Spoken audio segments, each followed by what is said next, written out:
back, fellow travel warriors. I'm Steve. And I'm George. Join us as we unpack the challenges, excitement, Mhm. preparation. And passion for travel. Well, George, you're a long ways from Oklahoma, aren't you? I am. I am. So last time we spoke, I was in Iguazu. I left there on a Monday night and flew into Rio, and so I've been here all week. It's been fantastic. Everything's gone smoothly. Everything has gone according to plan. I couldn't ask for a better week. Aren't you just so happy that you got a chance to see one of the, natural wonders of the world? And that must have been a great feeling being out there and seeing and being right in front of that massive waterfall. Yeah, so in Iguazu, yeah, that's it's funny. It's not. They call it one of the seven wonders of the world, but online they have Victoria Falls as the one of the seven. So as we've discussed before, I'm on seven wonders of the world, natural, and seven man-made wonders of the world kind of tour. And Brazil or Rio, excuse me, offers two of them here. They offer the Christ of the Redeemer, and then the harbor, the bay itself, is considered the natural wonder. And if you throw in Iguazu, that could be an eighth wonder. It's been a fantastic trip. So I arrived here late on Monday night, got a taxi. I'm staying in the Airbnb, nothing fancy here behind me. And so I'm staying sort of on the south or southwest end of Copacabana Beach. And so it's 2 blocks off of Nice. Copacabana, 6 blocks off of Ipanema. So if you look at a map and how the beaches come together, I'm sort of at that far end. So a quick 5 minute walk to Copacabana and probably a 20-minute walk over to Ipanema Beach, excuse me. And so Tuesday, kind of slept in a little bit. I was a little tired, and um, I'm not one to really sit still. This is not really a beach trip. It's not for me to go to the beach with an umbrella and my bathing suit. It's more of an adventure kind of trip and getting some exercise. So what I did Right. Tuesday was I walked end to end the Copacabana beach, and then I walked end to end Impamina Beach. And so that took a long time. Uh, and with all the stuff that you can see and the people watching it was good. They have a lot of sort of like eateries or snack places along the beach there that you between the where you walk and then the beach. They have some nice eateries. I stopped there and had lunch. So I probably walked about 10 miles that day on Tuesday. So I did get some steps in. And then the big day was Wednesday. So Wednesday I did a city tour. I'm trying to think who it was. I'll provide the links below, but it was through TripAdvisor. But the actual company I'll put in the description. And so we had a really good guide. There was 19 of us in a van. They come by and pick you up at a nearby hotel, and they take you to all the sites. So the first one was the Christ of the Redeemer. So I did the one where they take you and you get on a train. It's a 20-minute train ride up the hill, and you get up there and you get to the top, and it's besides the figure itself, the views of the 360-degree views of Rio are unbelievable. Was pretty fortunate that day. That was hardly any clouds, so you got really great views, great pictures, and then But like anything, when you get to a tourist spot, when you get to the top, right, or you get there, there's so many people trying to take pictures, trying to get that perfect picture. I tried my best. When you're kind of by yourself, it's sort of hard Yeah. to get a really good picture. So, but I think I got some good pictures of it. From there, we went to, and I'm probably not going to pronounce these correctly, Maracana Stadium, the big soccer stadium there in Rio that opened up in 1950 for the World Cup.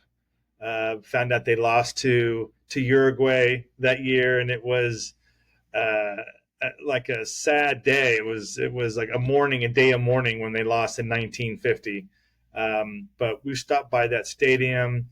We also stopped by sort of where the beginning and ending of the carnival, where they have like a street there where they have stands, sort of luxury boxes, and where the main carnival parade comes down.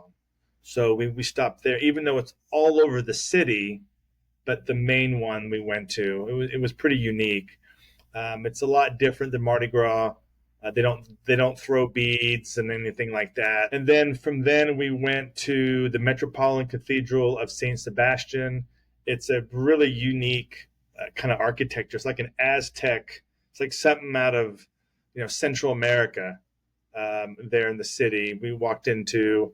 We went by the street, and I'm going to butcher. It's called Escadar a Celeron. It's an artist who lived on the street, and they had these steps, and they're pretty narrow steps. They're not. It's not like the Spanish steps in Rome or anything like that. It's pretty narrow, but he basically made the whole staircase out of tile, and he had people shipping him tile all over the world. And his fascination as an artist was black pregnant women. So, and he Interesting. just died recently. Yeah, so I'm gonna do more research on him. It was kind of he sounded like a fascinating guy. I'm gonna do a little more research on him, but so we stopped by there, and then we had lunch at a Brazilian steakhouse, and all you Nice. can eat. Good. That was good. That Uh, was part of the tour. Yeah, and it was interesting where that was when you walked out of the restaurant. When you looked straight up, the Christ the Redeemer is facing you. So that was kind of neat on top of the mountain. And then from there, we did the cable cars and Sugar Loaf Mountain. So that was kind of the ending of the day. So you take these cable cars up, and you go to the first one, which is the Moro de Orca, and then you spend some time there. You take a separate cable car that goes all the way to the top of Sugarloaf. So that's an iconic landmark there in Brazil, or in Rio, excuse me. So we spent, and it was great views, Stevie. Again, I'll post some pictures. It was unbelievable. And after about 15 minutes, the clouds rolled in. So you went from seeing Copacabana Beach, the Christ the Redeemer, and all of a sudden it's a whiteout. You're in the middle of the clouds. It was pretty neat. I've experienced that a couple of times in places around the world, but when you're up there that high, to have it happen to you, it was pretty neat. And that uh, was the tour. That tour cost about $170 plus. I did use a 10% coupon online, so it came out to about 153, and it was worth it. I mean, yeah. I have a couple questions for you on the Christ the Redeemer. When you say it takes you up, you get on a train and you go up to the top. Is it a set? Are people able to? Is that the only way you can get up there? Is by train? Are people walking up there? Are people taking, I don't know, hiking up there?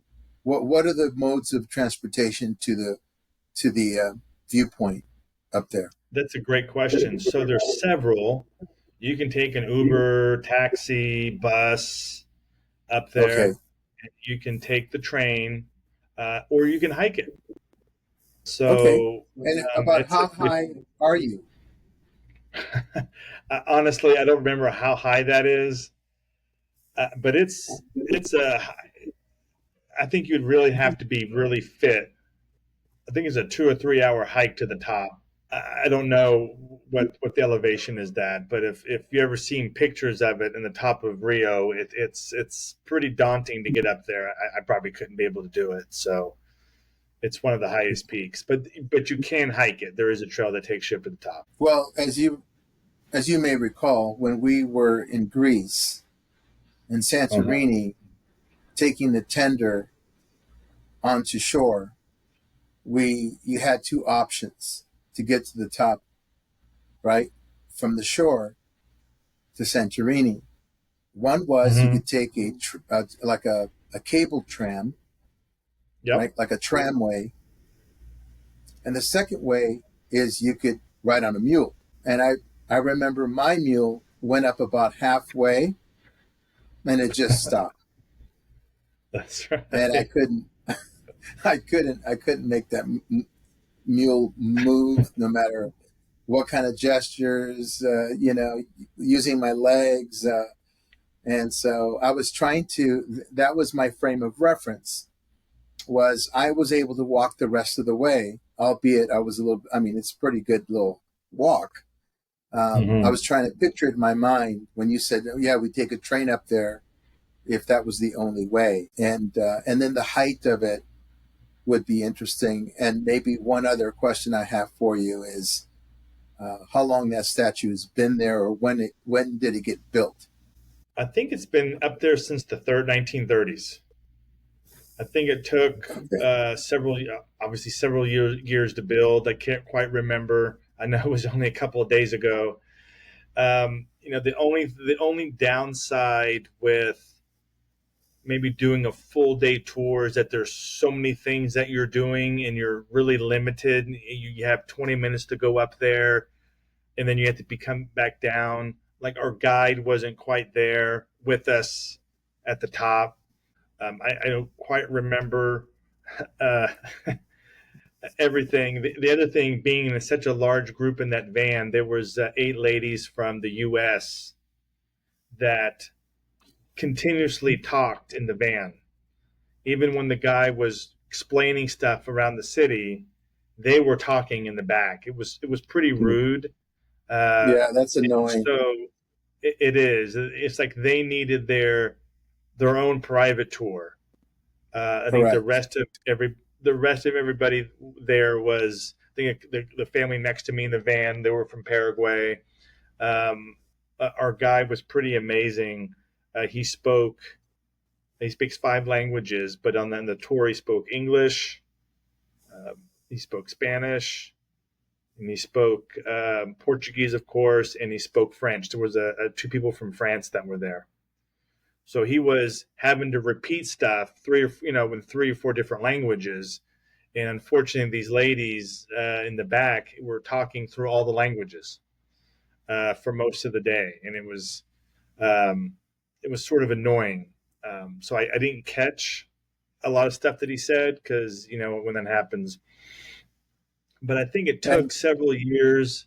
no, I was just going to say at the top, is there is there do they sell souvenirs? Do they sell refreshments? Do they have people peddling little miniature statues of Christ the Redeemer, or trinkets and that kind of thing? So give me describe what it is at the top. So when you get off the train, you still sort of have to walk up a couple like staircase flights, and I didn't realize until coming down that they do have some escalators. But on the kind of the staircase, there are some shops in there um, that sell the trinkets. So it's they don't have like some guy just there with a little cart trying to sell you stuff. They actually have some stores Well, and just restrooms. They have a restaurant and all that's too. Yeah. well, George, just in case you forgot, I'm an extra large, and I think the Brazil flag is beautiful. So Now, just I just will say just a this friendly reminder. at Sugar Loaf Mountain, there's the one Morro de Urca where you can stop, and then Right. at the top of Sugar Loaves, they have it's really nice. They have places to eat, restrooms, stores.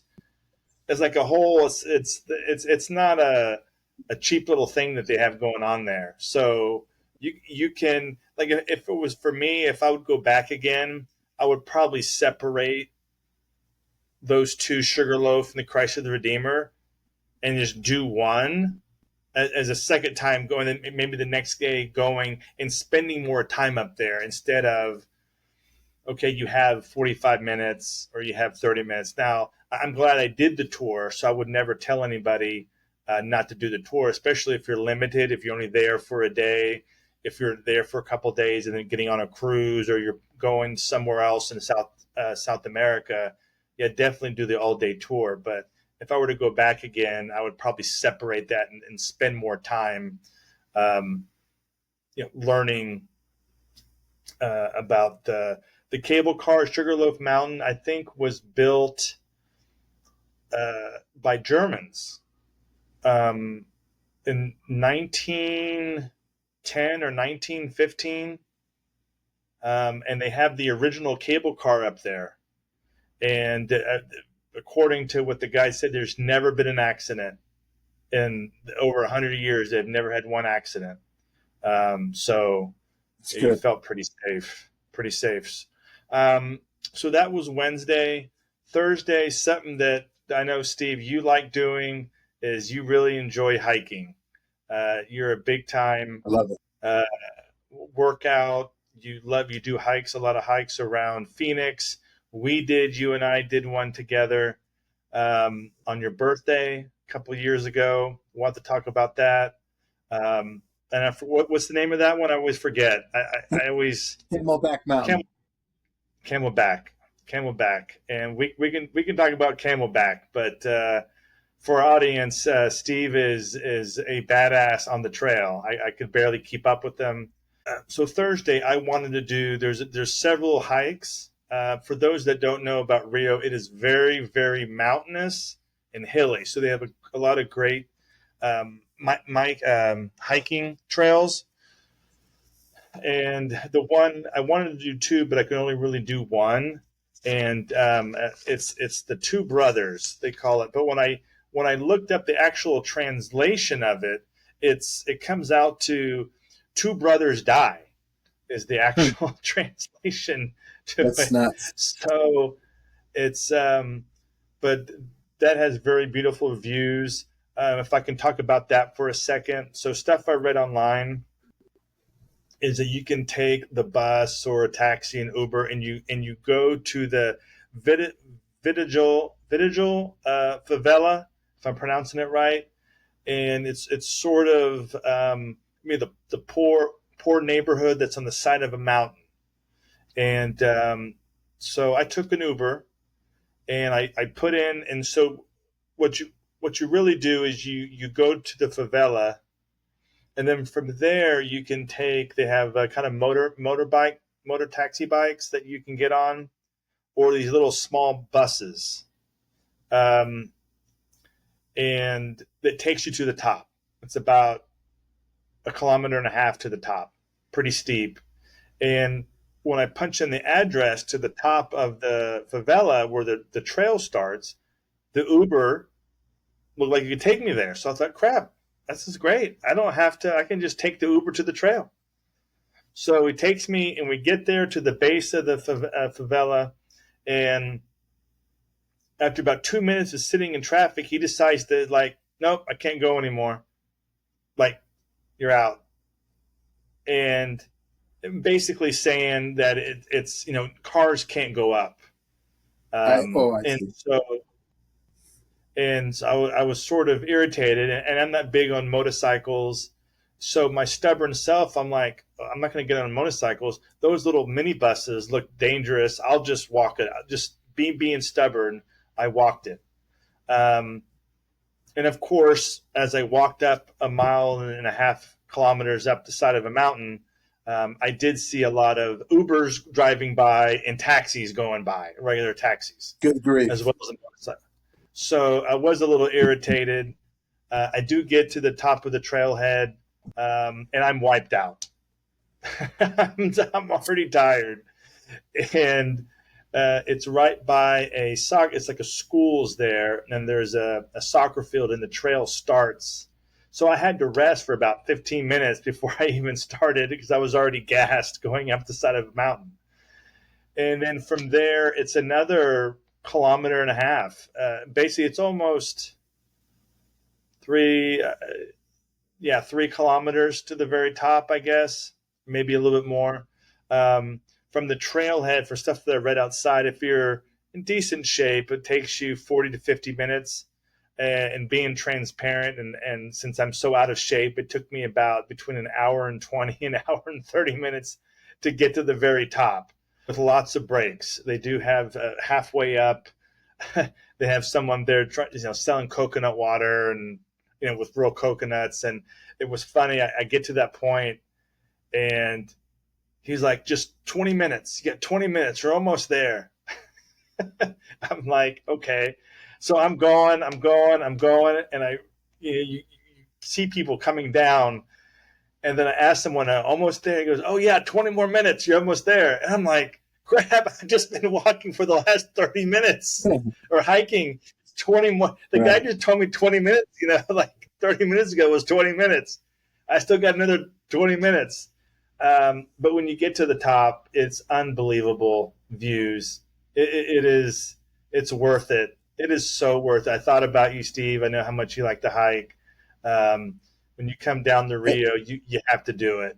Yes, I mean hiking is probably my favorite physical activity because of so many of the obvious benefits. But when you do a hiking like that and you have such a great vista point and view, when you get up to the top, it just feels so good. What I did want to ask you, George, is, I'm a city boy, okay? And so when I love big cities and I love being in a downtown area. And so tell me, I'm always interested in getting the feel for a city. For instance, I like to stay in the downtown hotels, walking out. First thing in the morning, I like to go somewhere and either go to a local coffee shop or, of course, Starbucks is a uh, pretty common default for cup of coffee. But I usually like to go to get my coffee at some spot and then feel the energy of the place where I'm at. The people watching, the ebb and flow of how the day starts, and what were some of your observations of both the people? Did you sense that was hustle bustle or more kind of a more relaxed kind of feel like when you go to Hawaii? And is there, if you may or may not know this, is there like a business central district? Were you close to that? And how were they? How were the people in general? Were they friendly? Did people greet you? Did you did you feel a sense of wow, I'm feeling some good energy, some positive vibes from people? Yeah, great question. The people, I will say this, since I'm right by the beach, um, it's like a beach vibe. A lot of people fit. There's really the road that goes along the beach, and then they have like a biking trail, not trail, a biking lane, and then they have the sort of the walking path. And then they have sort of some of the eateries, and then you have the beach itself. And one of the things that uh, I enjoy when I was walking up and down both beaches is all the sand volleyball courts they had, and all the volleyball that they were playing. Um, One thing I had never seen before, and is they had, as we know it, volleyball, right? But they have volleyball like you would play soccer, where you're, instead of serving it, you're kicking it off the sand over the net, and you are Interesting. either hitting it with your head, with your shoulder, with your foot, with your knee, just like maybe you would in soccer. And it was pretty neat to watch. I had never seen it before, so I would I sit never down and even knew that.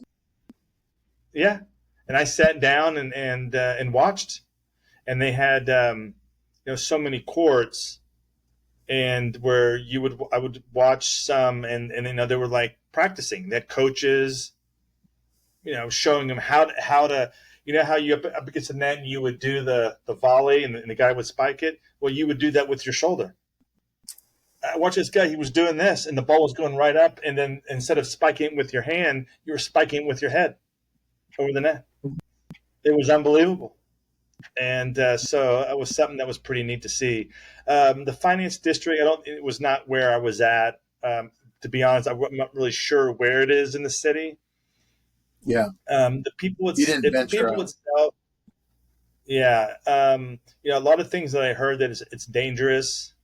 Watch out for pickpocketers, people.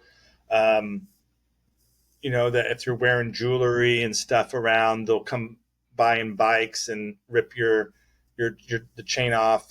You know, we've discussed. I'm not that person that wears bling or anything like that, so I wasn't worried about that. But the phone, you have to be kind of careful with. But there wasn't anywhere that I didn't feel safe. There's so many people um, around. And I didn't go late at night. The latest I got out was like 7 o'clock, 7:30. Um, Here right now, the sun goes down about 5:45, so it kind of gets completely dark probably around 6:15, 6:30, where it kind of gets dark. Um, but I didn't this week. The couple nights I stayed out late, I didn't feel in this area. I didn't feel um, have any feeling of being unsafe here. So I really enjoyed it. The people itself, they don't speak a lot of English here. Okay. So the communication, I got into an Uber, I got into a taxi, you know, some of the words I do know, I learned. Bom dia is good morning. Obrigado is thank you to a male. Obrigada is thank you to a female. So I said that a lot. So those are the main words, you know, as long as you try, but they don't speak a lot of English here. So I didn't have a lot of conversation with a lot of people because of that. I'll definitely have to brush up on Portuguese before I head out there. But so overall, your impressions of Rio as a destination, is it the kind of destination where you spend 3 days, hit all the main sites, and leave? I mean, if you were to stay there another week or 2 weeks, what other options do you have to do something, besides the hiking, besides playing volleyball on the beach? Um, what other places, where you still interested in checking out that maybe you don't have time to? And to be honest, Stevie, it's a great question. You know, coming here, I had several goals of mine, right? Trying to see all the wonders of the world. So, really, to come here in such a short amount of time was to see that and to hike. I always enjoy hiking on our trips that Zoraida and I go to. We don't go out a lot at night. We don't go clubbing, or we don't really kind of do a lot of that stuff. So I didn't really research a lot of it. Um, Especially when you hear it's sort of dangerous to go out late at night. So I didn't do a lot of research. I'm sure they have some great, shows here. You know, the nightlife I heard is fantastic, where they have live bands playing. Um, but I didn't really check that out to say, hey, if I were to come back here again, I would research maybe some other things to do. I wouldn't want to do the exact same thing, but just Rio in itself is so beautiful. But like any big city around the world, it's a little dirty. It can be in places a lot of graffiti. Hello. Um, Okay. you know, and that can be anywhere. You know, we've been to Rome where we see graffiti. We've been to New York City. We've been to Athens. You know, we've been to a lot of places where you're just like, God, if they Hmm. just why do they just they do that to the what are the people in their own country do that to their own country, you know. I didn't And see any so graffiti in the Scandinavian countries. or in Dubai, didn't see that there either. uh, I didn't see any so in Norway. well, Stevie, we can wrap this up. Just to let the audience know, I'm actually catching a flight. I have a 1:30 a.m. flight. It Wow. is Friday night here, so I'm all packed up, ready to go. I gotta just put up a couple of things in the suitcase and catch a taxi to the airport.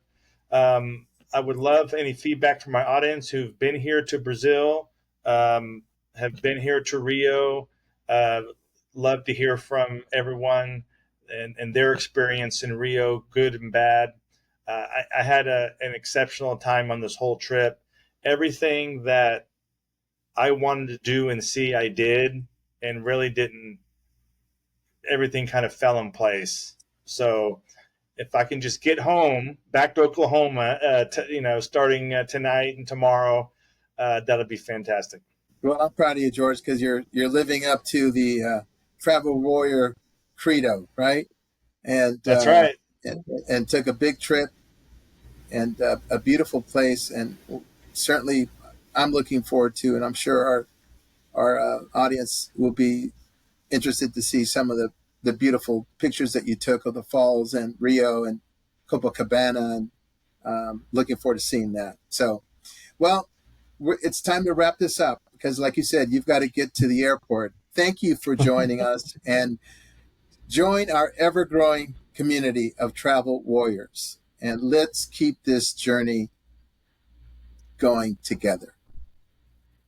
And don't forget to hit the subscribe button and ring that notification bell to stay tuned for our latest episodes. Until next time, safe travels.